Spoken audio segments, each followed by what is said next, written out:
Yamunatira Bonachari Onachari Jaya Radha Madhava Kunja Bihari Radha Madhava Kunja Bihari Gopi Jana Balaba Kirivanadhari Gopi Jana Balaba Kirivanadhari Yasora Nandana Braja Janaranjana Nandana Braja Janaranjana Yamunatira Bonachari Bonachari Hare Krishna Krishna Krishna Hare Hare Hare Rama Rama Rama Hare Hare Krishna Hare Krishna Krishna Krishna Hare Hare Hare Rama Rama Rama Hare Hare Hare Krishna Krishna Krishna Hare Hare Hare Rama Rama Rama Hare Hare Hare Krishna Krishna Krishna Hare Hare Hare Rama Rama Rama Hare Hare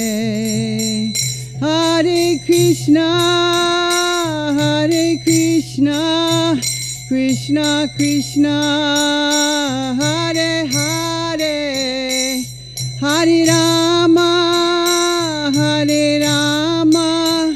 Rama Rama Hare Hare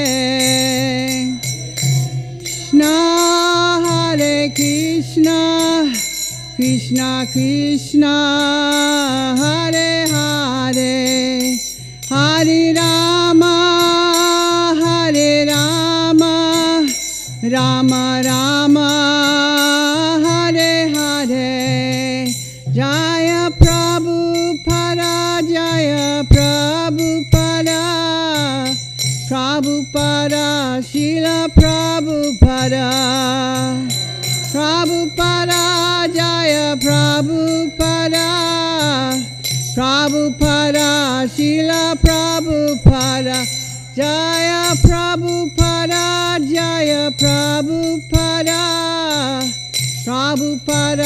Srila Prabhupada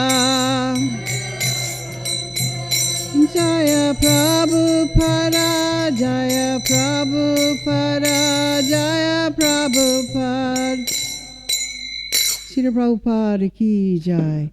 Jayam Vishnupad Paramahamsa Parivakacharya Astadata Satasi Srimad Abhaycharnarvinda Bhaktivedanta Swami Prabhupada ki jai.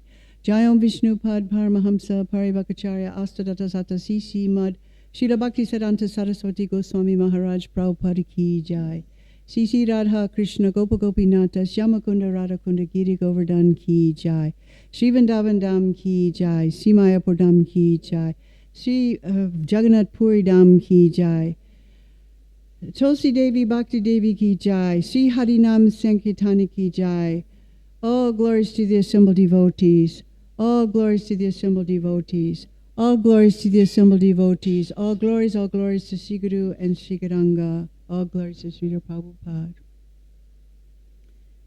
Om Angina Timarandasya Ginajana Salakaya Chakshurumiditam Yena Tasmai Sigarebe Namaha. I offer my respectful obeisances unto my spiritual master, who has opened my eyes, which were blinded by the darkness of ignorance, with the torchlight of knowledge.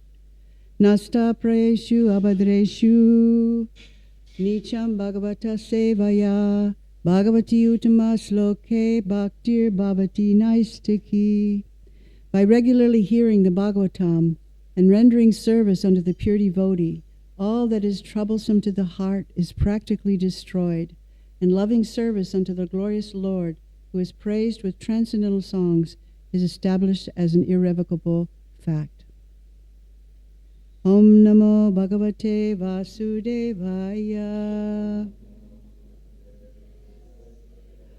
Om Namo Bhagavate Vasudevaya. Om Namo Bhagavate Vasudevaya. Reading from Srimad Bhagavatam, Canto 3, Chapter 13, Text number 10. Etai vachyatma jervira karya hya pachitir gorau shakya pramatir griyeta sadaram gatamatsurai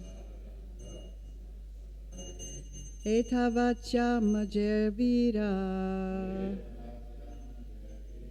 karya hya pachitir gorau Shakya pramatya griyeta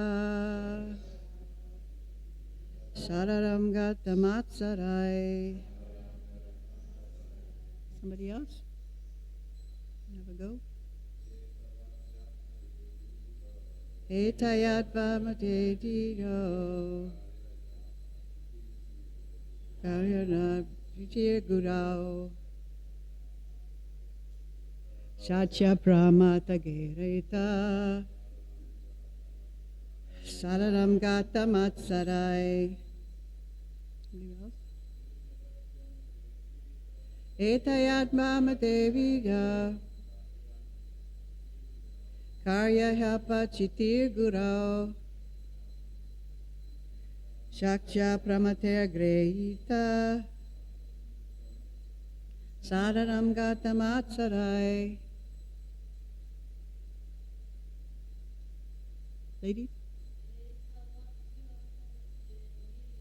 Etavachama jervira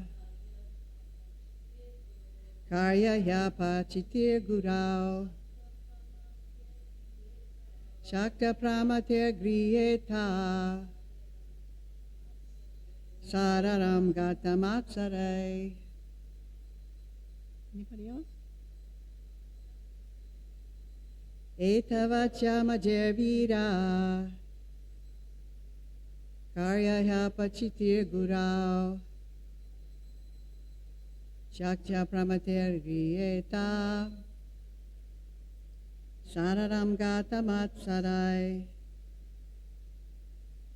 Etavati, just exactly like this. Atmajai, by the offspring. Vira, O hero. Karya, should be performed. He, certainly. Apachiti, worship. Gurau, unto the superior.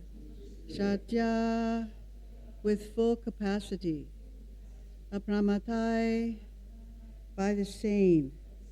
Griyeta, should be accepted.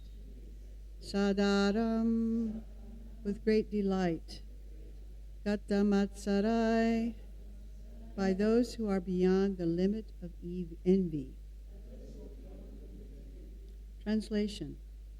O hero, please repeat. Your example is quite befitting. A son in relationship with his father. This sort of adoration for the superior is required. one who is beyond the limit of envy, and who is sane, accepts the order of his Father with great delight and executes it to his full capacity. Purport by A.C. Bhaktivedanta Swami Prabhupada. When the four previous sons of Brahma, the sages Sanaka, Sanatana, Sanandana, and Sanat Kumara, refused to obey their father, Brahma was mortified, and his anger was manifested in the shape of Rudra. That incident was not forgotten by Brahma, and therefore the obedience of Manu, Swayambhuva, was very encouraging. From the material point of view, the four sages' disobedience to the order of their father was certainly abominable, but because such disobedience was for a higher purpose, they were free from the reaction of disobedience. Those who disobey their fathers on material grounds, however, are surely subjected to disciplinary reaction for such disobedience. Manu's obedience to his father on material grounds was certainly free from envy, and in the material world it is imperative for ordinary men to follow the example of Manu. So, in order to get the context of this verse, I feel like we need to backtrack a little bit.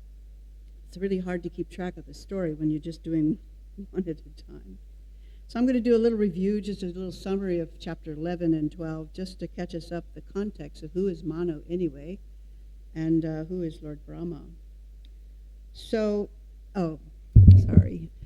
in chapter 11, there's a long discussion of how Krishna is the origin of time, and how everything moves in cycles of time known as millenniums.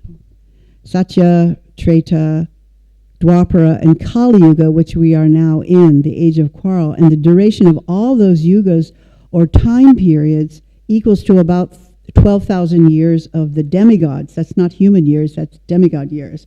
And these cycles of time, which are like seasons, when they are rotated 1,000 times, they equal one day on the planet of Lord Brahma, who's the creator of the material universe. So a similar amount of time equals the time when it is night of Brahma. So there's a daytime and a nighttime, and each day and night is equal to 12,000 multiplied by about 1,000 rotations of these cycles.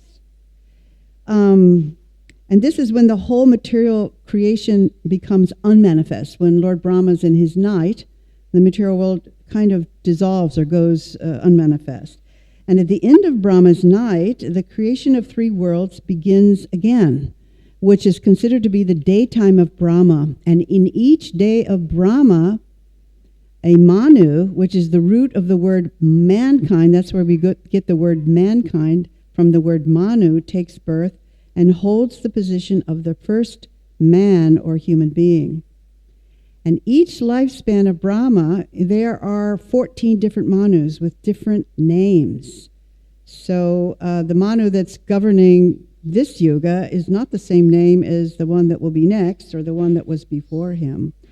So it explains that every Manu lives for a duration of 70 sets of 4 millenniums, and that after the dissolution of each and every Manu, the next Manu comes in order along with his descendants who rule over the different planets, and that at the time of Manu's appearance, along with him appear 7 famous sages, or what we call Shapta Rishis, and demigods like Indra and their followers, such as Gandharva, which are like heavenly beings who sing beautiful music.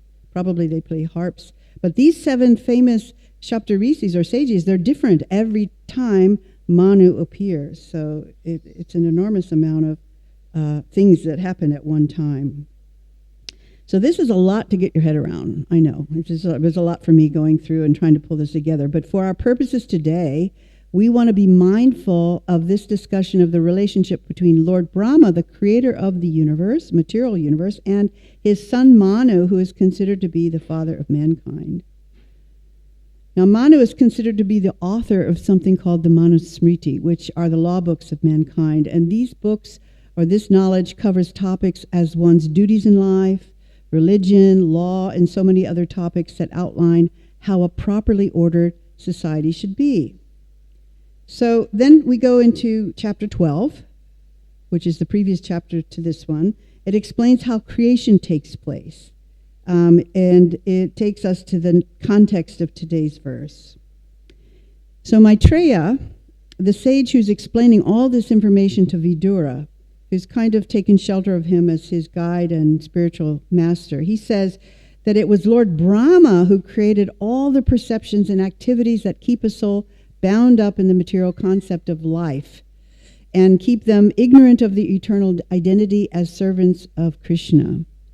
So, for example, like self-deception, the sense of death, the sense of anger after frustration, the sense of false ownership, and the illusory bodily concept or forgetfulness of one's real identity. So if we want to blame somebody, we can blame Lord Brahma for all of that.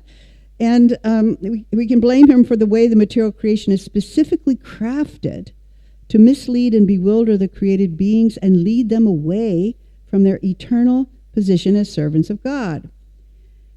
So when Brahma saw what he'd created, I don't know what inspired him to create. I mean, of course, he had this sound vibration that came out of the lotus that he was sitting on, and it was tapa that we need to sacrifice. But he perhaps didn't know what was going to happen when he started to create. I don't know what his mind was, but when he saw that he had created a machine, a technology, whereby living beings were deluded, they were put under the spell of illusion, he felt a sense of shame. So in an attempt to rise beyond his sense of shame, he decided to create something else. And I thought that was interesting, that that's something we do as well. If we have at least a certain level of resilience, if we create something or we do something and we realize we've created some kind of mess or we've made a mistake, sometimes we don't like what we've created in life or in something, and we feel a little bit embarrassed about it. But if we're resilient, we simply pick ourselves up and go in a different direction, create something new. Something didn't work, we tried something, we try something new. And then we have a do-over, I like to call it, and this is a symptom of a healthy ego, that we can, okay, so whatever we did or created, maybe it didn't work out like we'd hoped. Let's just get up and try to do something else. And so that's what Brahma did. Another point I need to remember, or I like to remember, is that the role of Brahma is to create. That's what he does. So it's just like a bee buzzes around the honey. Brahma's role is that he creates. And good luck if you can get him to stop doing something else. So he was doing what was natural for him. And he is the Supreme Lord's creative potency. So his whole duty is to populate the creation. So Brahma's new venture, after he kind of made a mess, or he was embarrassed about what he'd created so far, he decided he would create, and he manifested from his mind 4 great sages named Sanaka, Sananda, Sanatana, and Sanat Kumara. And Manu is also a mind-born son of Lord Brahma, a creation of Lord Brahma. So all of these 4 sons of Brahma and Manu were created from Brahma's mind, not specifically from sexual intercourse. It just was he manifested. I don't know if he thought it. Thoughts are things, we know that. And that somehow or other he manifested these children. And they were all unwilling to take up householder life and engage in material affairs because they were highly elevated due to having practiced celibacy their whole life. These 4 Kumaras, they were uninterested to take up the job of populating the universe. So it's interesting to note that because they had practiced celibacy, they were very elevated. And it explains that when a man practices celibacy, their rakta, or life force, travels to their brain and nourishes their brain tissues, which actually increases their intelligence. It's a good tip if you want to become more intelligent. And because Lord Brahma was the creator of the material universe and his job was to populate the planet, he expected naturally, like most fathers expect their children, to take up their job. And so he had an expectation that the 4 Kumaras and Manu, they should get married and have a whole lot of children. and probably more than 5 or 10, we're talking about hundreds probably, to fill up the empty space with children.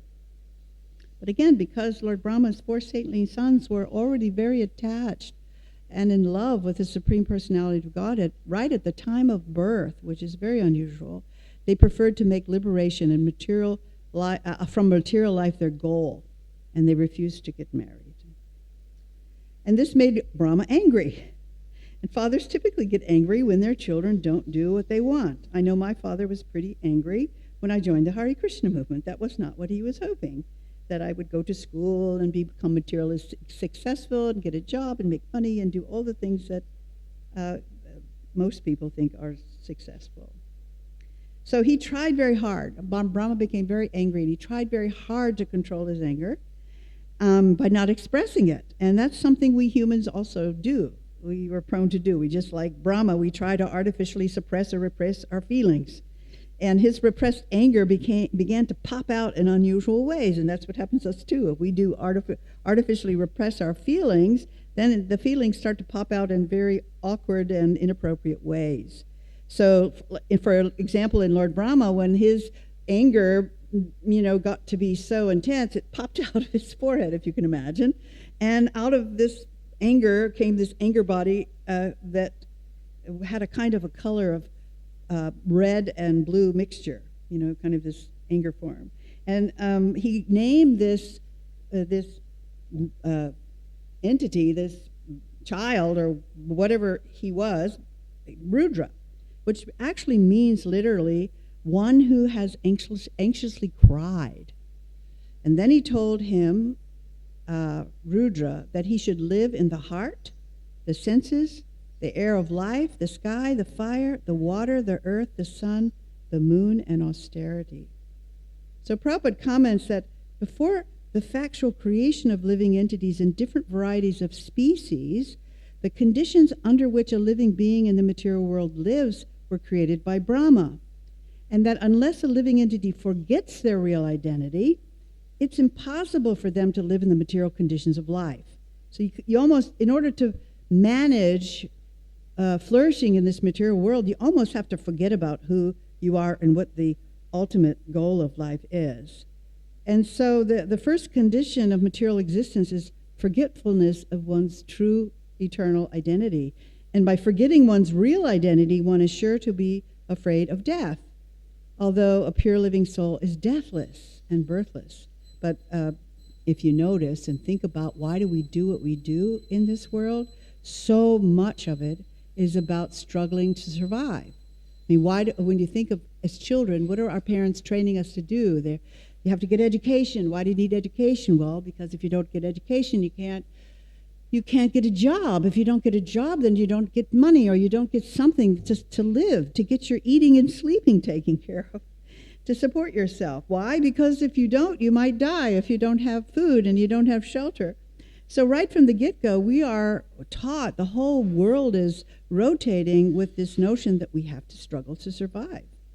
I often ask myself this question, which is in some ways counterintuitive, that if we knew and were consciously aware all the time that I could be dead tomorrow, then it would really take the energy out of what you're doing today. And you ask the question, well, then why don't we just kill ourselves? If the whole thing, the whole machinery of time, the conveyor belt that takes us to death anyway, well, just kill me now. I mean, you're going through a lot of trouble to end up as a dead person.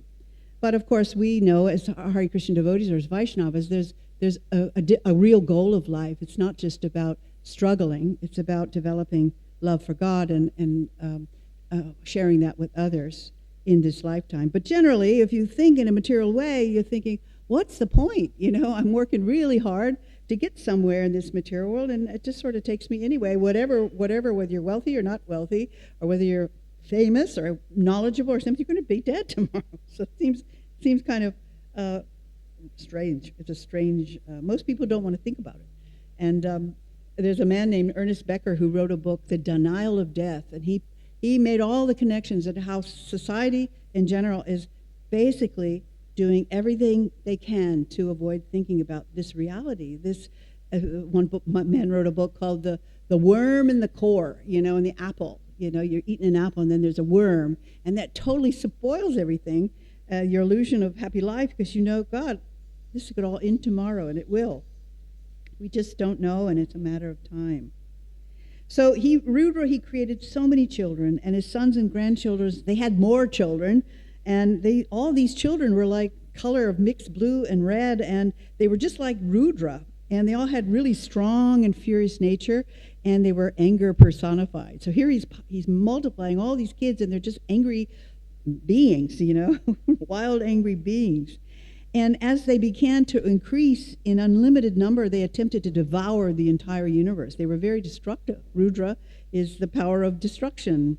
And when Brahma saw this, he became very afraid of what was happening as they began to devastate everything, and in all sides, fiery flames coming out of their eyes. And then they looked at him and said, I'm going to attack and destroy you too, the grandfather.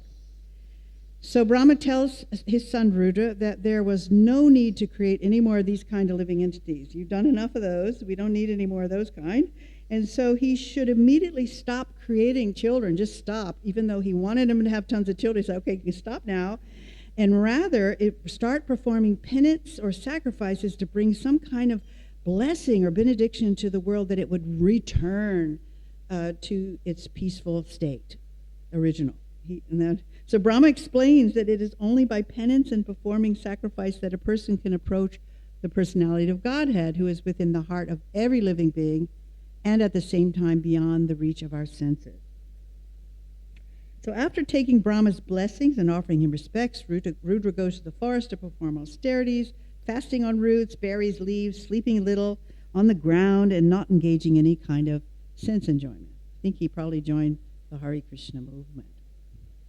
So after creating another problem, this is the second time at least we have recorded that Brahma kind of made another problem. He gave birth to Rudra, and he solved that problem a bit by sending Rudra to the forest to perform penances. And but you want to mark that he first of all was ashamed of creating the world the way it was, and then he had this son who he thought was going to be following his order to propagate, and then he does, but it's not the kind of children he was looking for or hoping for. So he after creating some kind of solution, Brahma, he creates a new project. He said, okay, I'm going to do a new project. So he creates 10 more sons, and that includes Narada Muni, who is the topmost link of our Gaudiya Vaishnava Parampara lineage. We Hare Krishna people are technically called the Brahma Madhva Gaudiya Vaishnava Sampradaya. And this Narada is featured throughout our Bhagavatam literature as a kind of transcendental spaceman who travels all over the universe, uplifting human society by teaching them the path of self-realization and giving out tons of blessings.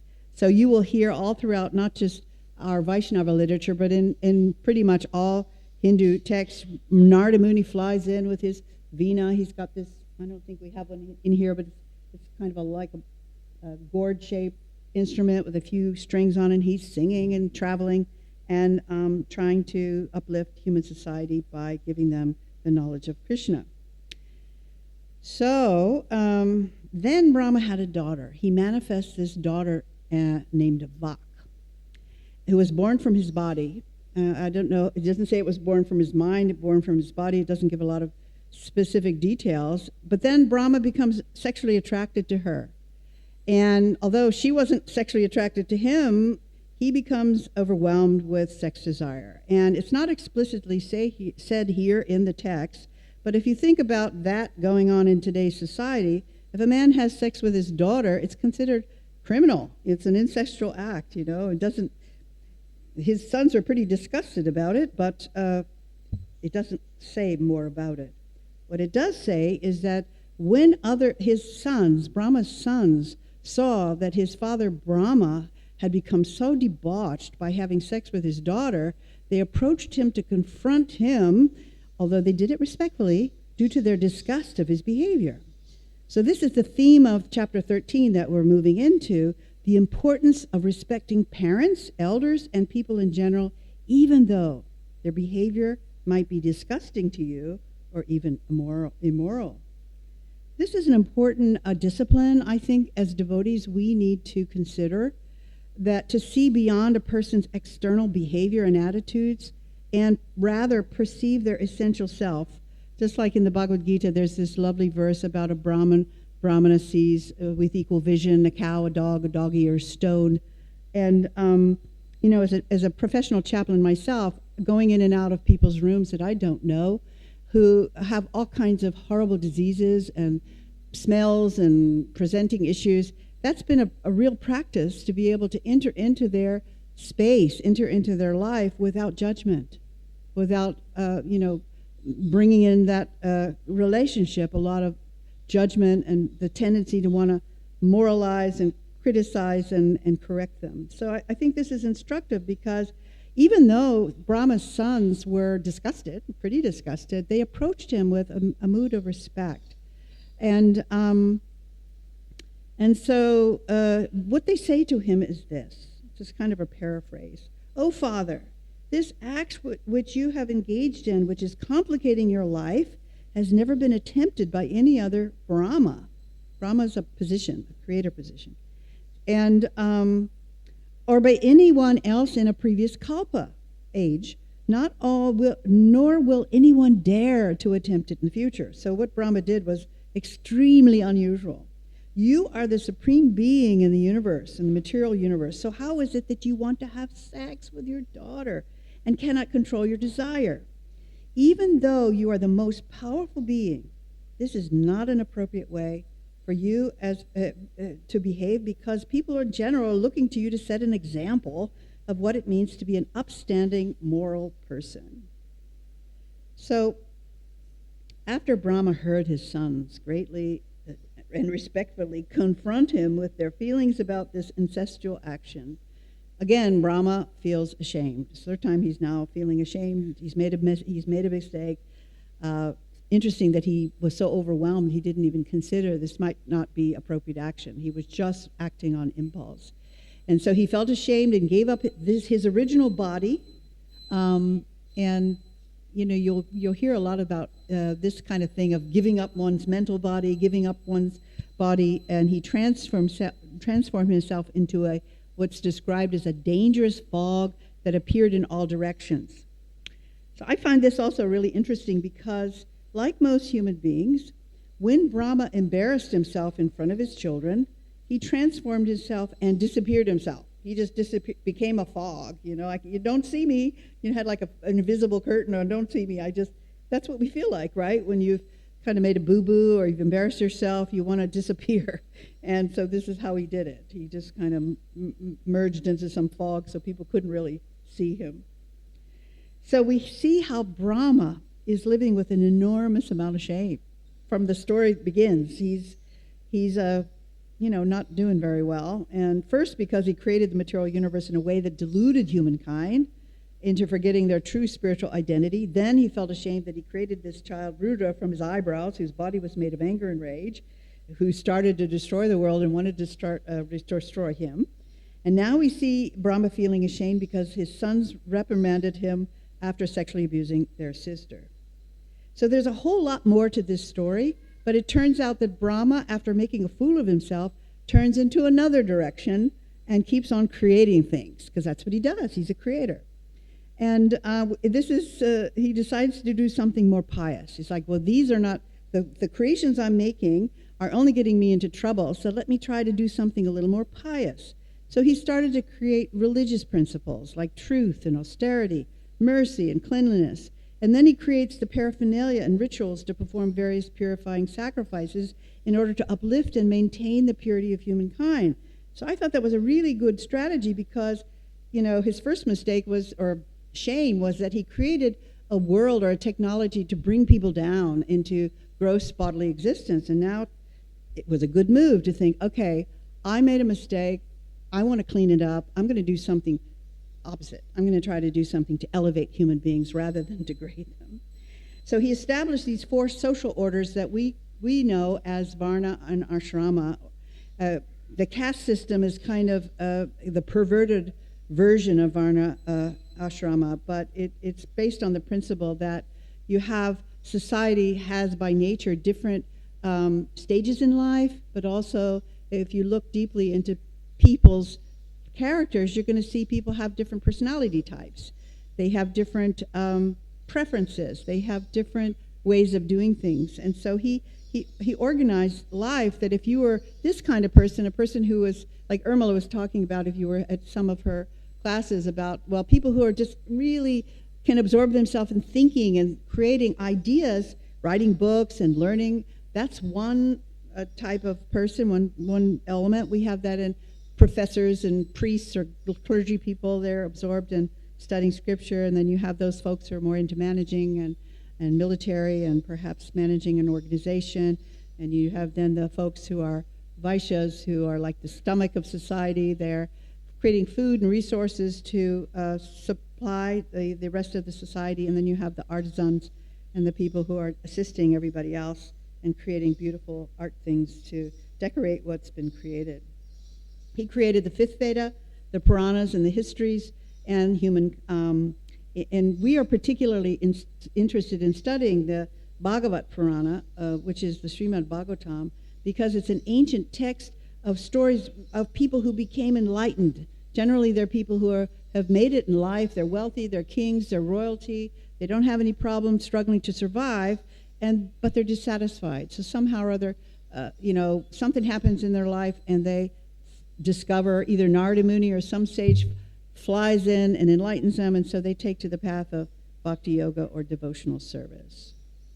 So it's interesting to note that despite how many times Brahma becomes bewildered by his own material creations, he's considered to be the personal representative of the Supreme Personality of Godhead as the source of transcendental sound. That's a pretty exalted position to consider that, in such a position you wouldn't imagine that he would make so many boo-boos or he would fall down in so many ways. But there's so many stories in our scripture of how Lord Brahma is often overwhelmed with envy for Krishna. He steals the cowherd boys and the cows. There's a nice story in our Krishna book. And, then Krishna tricks him and hides them, and he couldn't actually realize his mean trick that he did to try and hurt Vishnu. So after all this excitement of creation, Brahma decides to accept yet another body where sex life was not forbidden. So he'd kind of fallen down in his high position, and then I'm just speculating here, why would he then decide to accept a different body? So he manifested himself in a different sort of a body, and then, but that was in a body in a stage of life or a position in life it is considered okay to have sex and have lots of children and make that as your service. So in order to hurry up the process of populating the world, which he was apparently really eager to do, he created two other forms from his own body, and these two newly separated bodies united together in sexual relationships. So this is, in some ways, a record of the creation of male and female forms. And the one who had the male form became known as Manu, in the firstborn man, like Adam. We think Adam and Eve in the Bible creation story. In our creation story, you still have the original man somehow pairing up with the original woman, Shatarupa, the queen of the great soul Manu. And then from there, they start to populate this particular yuga, or this particular reign of Brahma, a day of Brahma. But I think it's really interesting. If you look at the different creation stories of other religions, you're going to see they have a similar idea. You've got a creation story, something happening before there's a creation where you have men and women populating the earth, but we have that story too. And from that time, the population of the world increased generation after generation by sex indulgence. It wasn't just out of your mind. You could just think, I'm going to have kids, the Immaculate Conception, and it's now an organic process that's part of nature. So now we're going to come back to the verse that we have for today. After all that big journey we did, we're back to chapter 13, text number 10, and I'm going to read it again so you can now catch up how that's relevant to everything I've said so far. So Lord Brahma, in this verse, he's addressing his son Manu, who followed his instructions to populate the universe by having tons of children. And the translation is, "O hero, Your example is quite befitting a son in relationship with his father. This sort of adoration for the superior is required. One who is beyond the limit of envy and who is sane accepts the order of his father with great delight and executes it to his full capacity. And the purport again is when the four previous sons of Brahma, now you know who that is, the sages Sanaka, Sanatana, Sananda, and Sanat Kumara, refused to obey their father, Brahma was mortified, and his anger was manifested in the shape of Rudra. That incident was not forgotten by Brahma, and therefore the obedience of Manu Swayambhuva was very encouraging. After having some sons who disobeyed him, it was a delight to have a son who's going to follow his orders. So this is the key point in today's verse and purport, that from a material point of view, the four sages' disobedience to the order of their father was considered abominable. But because such disobedience was for a higher purpose, they were free from the reaction of disobedience. So Prabhupada explains that those who disobey their fathers on material grounds are subjected to disciplinary reaction for such disobedience. And Manu's obedience to his father on material grounds was certainly free from envy. And in the material world, it is an imperative for ordinary men to follow the example of Manu. So Prabhupada is explaining here in this purport that although it is considered mandatory for people who are struggling hard for survival to follow the laws of Manu for living a peaceful and organized life, a person who makes self-realization the goal of their life is not sinful if they disregard so many material social principles or laws. And such laws are fulfilled automatically. If we take up the process of bhakti yoga, we don't need to now focus on all these different material social laws and regulations, although they are embedded in our bhakti process. For example, if the goal of a person's life is to love and serve the Supreme Lord, who is the source of our life, then all other material standards of living will automatically be fulfilled. So it's not that, okay, we disregard all kinds of social laws, and instead we're going to do all kinds of, kind of delinquent activities that agitate society. It's already happening if you engage in life in love and devotion. For example, if my goal, my whole yoga practice is to relate to all creation as if it's God's property, because in fact it is, then to relate to all living beings as vessels or temples of God, then all other material or mundane laws are automatically fulfilled. So we don't have to get busy with, there's a lot of interest in karma kandiya, this notion I've got to earn my love by doing this and tweaking my ears and turning around 3 times and doing 100 obeisances and all of those things. It's much more simple than that. Sometimes we make it really complicated because we don't know what is the goal. How can we focus on the real goal? So there's a really nice example in the Caitanya Caritamrita where Lord Chaitanya's servant Govinda, he did something that was considered offensive according to the etiquette of serving one's spiritual master. He stepped over the body of the Lord. The story goes like this. There was an ecstatic kirtan Lord Chaitanya was having with his devotees in Jagannath, probably in Jagannath Puri, probably during the Jagannath Puri festival or that festival time, when the devotees would come from different parts, Bengal and Vrindavan, they would come and associate with Lord Chaitanya. And, when Lord Chaitanya, he was completely absorbed in ecstasy and took a breath, kind of came to external consciousness, and his brother Nityananda said, everybody's tired. You've got to give them a break now. They're wiped out. They've been dancing for hours. They've been sweating and singing. I mean, a lot of you can relate to that. He said they're exhausted. They need to have some break. And so the Lord stopped the kirtan, and he told the devotees to go with him and bathe in the sea to refresh themselves. And then he instructed them to go take prasadam and rest. So that's what they did. They all kind of left, and they went swimming, and they had probably a picnic, and then they all went to their places to rest. And Lord Chaitanya, he went back to a tiny little room called the Gambhira, where he lay down on the bare floor across the threshold of the door, and then his servant Govinda began to massage the Lord's legs, something that was kind of a regular part of Lord Chaitanya's routine, daily routine. He'd lay down after lunch and rest, and then Govinda would massage his legs. And then, typically after Lord Chaitanya would fall asleep, Govinda would eat the leftovers from the Lord's plate. But this time, when the Lord laid down, his body blocked the entire doorway. And so Govinda could not enter the room. He was sort of stuck.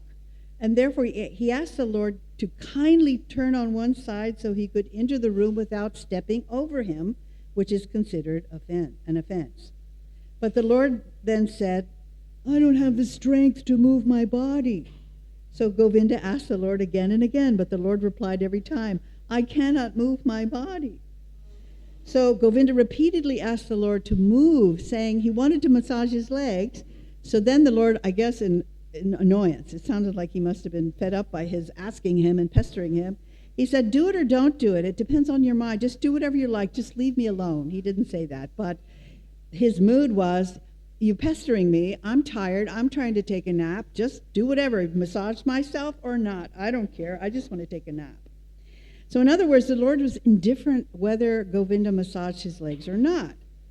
So then what Govinda did, he creatively took the Lord's shawl or chadar and he laid it over the Lord's body, and he entered the room by crossing over the Lord's body and massaged his legs.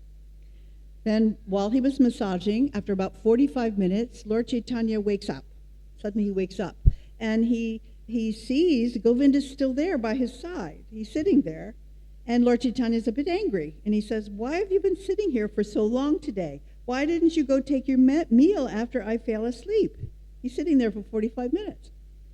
And Govinda replies, you were lying down blocking the door, and there was no way to go out of this room.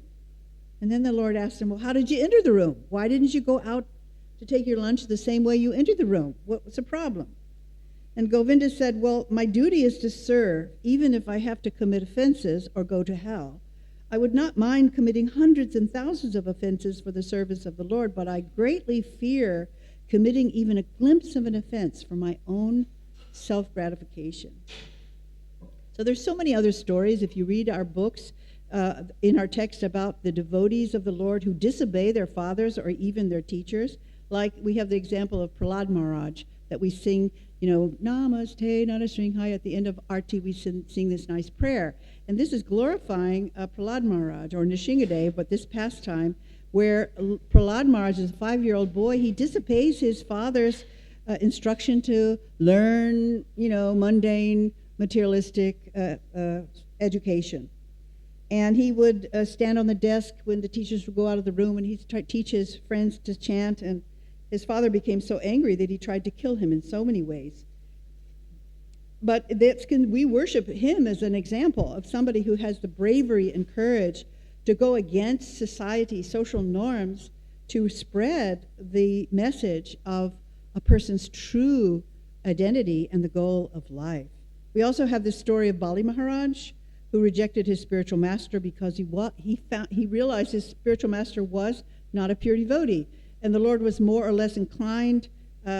He was more inclined to fruitive activity, and when Bali Maharaj tried to do everything in the service of Vishnu, he objected. So he was rejected as a spiritual teacher.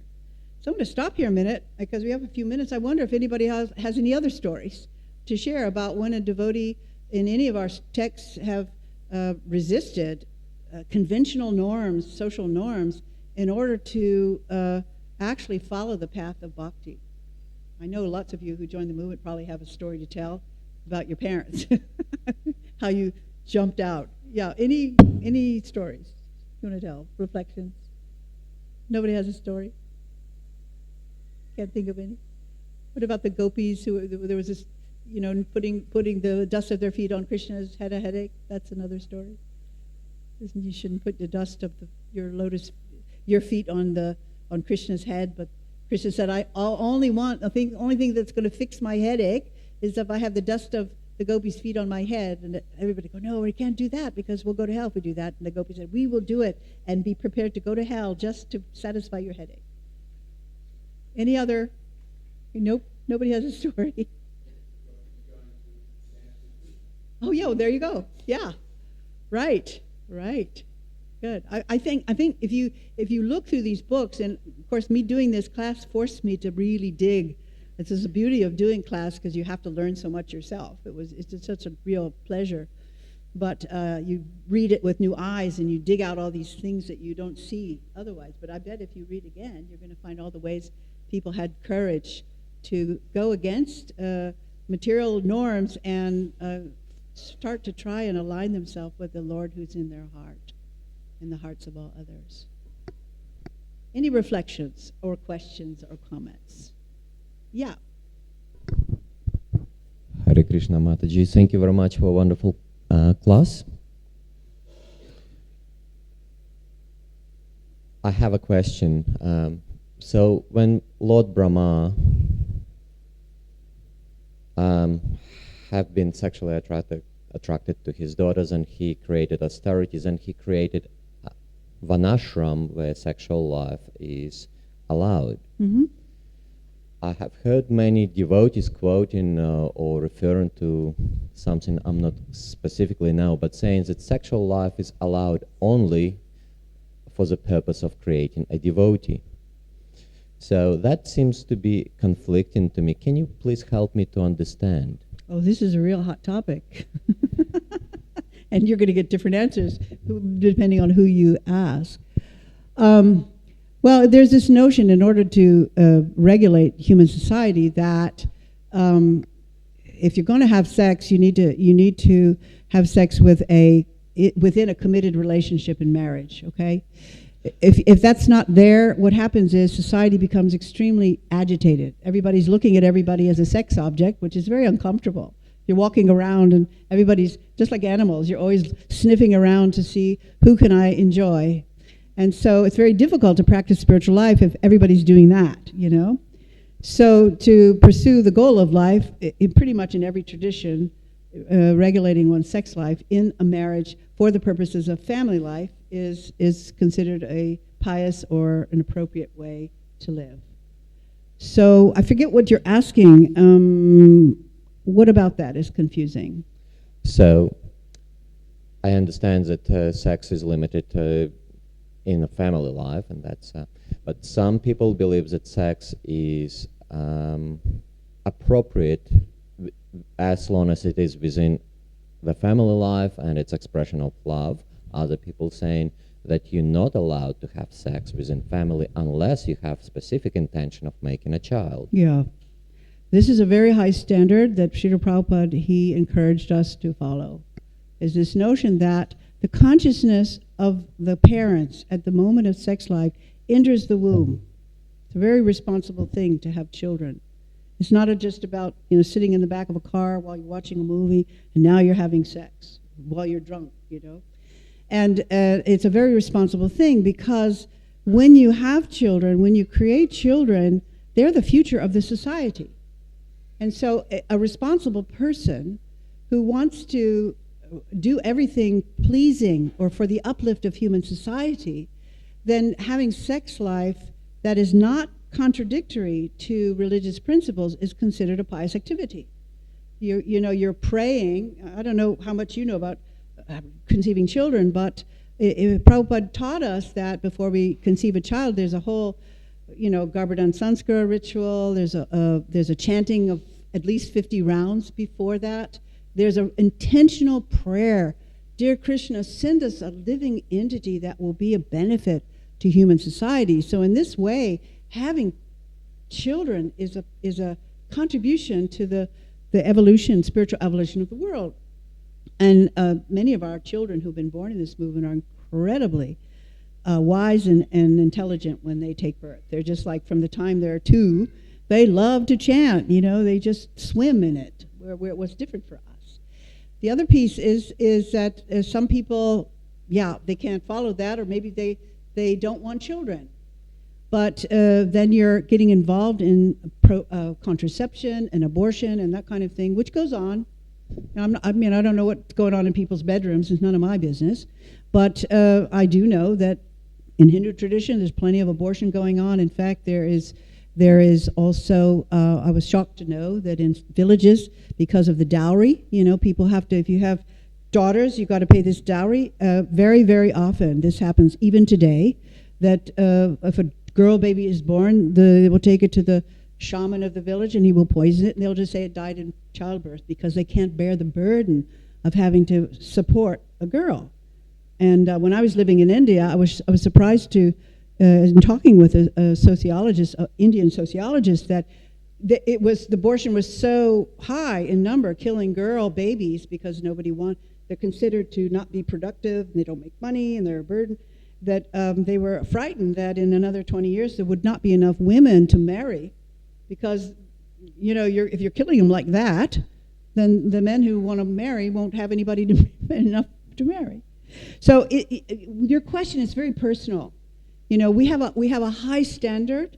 You may be here, okay? So you join. You may not be able to only engage in sex life or having children. That may be where you're at, right?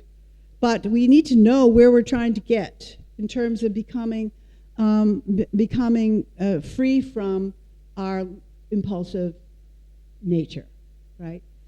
That's something you have to decide, and in conversation with your understanding of God, But it would be a relief to the world if people would only engage in sex life as a prayer to invite special souls into this world. As we see now, there's so much what we would call illicit sex happening. People are having sex with drugs, and all kinds of rape, all these things. And now you have all these children who are kind of unwanted. You have kids who are accidents. They're not prayed for. They're not educated. And what happens is if children are accidents, then Prabhupada says this is what creates criminals. This is why we have criminals. And I do prison ministry myself. And a lot of the prisoners I know have child abuse going on because they were neglected and abused. So pretty much 80-90% of the population in prisons have been not wanted. So there's a real argument to if you're going to have sex, want a child. It's a wonderful service, and make it a saintly person like Srila Prabhupada. So I see it's breakfast. Everybody needs to go. Thank you very much. Hare Krishna.